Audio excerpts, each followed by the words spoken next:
बातमी कोल्हापुरातून। ज्योतिबा देवाच्या यात्रेचा आज मुख्य दिवस आहे।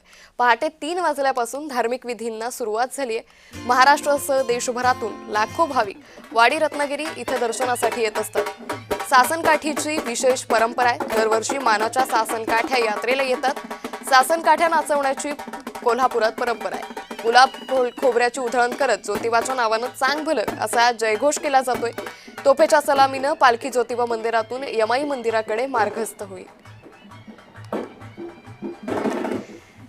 या संदर्भात अधिक माहिती घेऊयात आमचे प्रतिनिधी अमरसिंह पाटील यांच्याकडून। अमर, ज्योतिबा देवाच्या यात्रेचा कसा उत्साह सध्या पाहायला मिळतोय? सकाळपासून म्हणजे गेल्या 8 दिवसापासून सासनकाठ्या या ज्योतिबा डोंगरावर येत आहेत। सासनकाठ्या घेऊन येण्याची प्रथा ही फार वर्षापासूनची आहे। सगळ्यात जास्त सासनकाठ्या आलेल्या आहेत त्या बेळगाव म्हणजे कर्नाटक भागातून।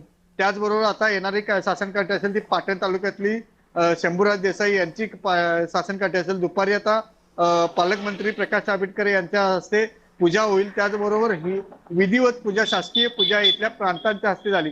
त्यामुळे आज ज्योतिबा डोंगरावर इतका माहोल म्हणजे भक्तिमय माहोल चांगला आहे की उभारायलाही जागा नाही, इतकी माणसं या डोंगरावर आहेत। निश्चित।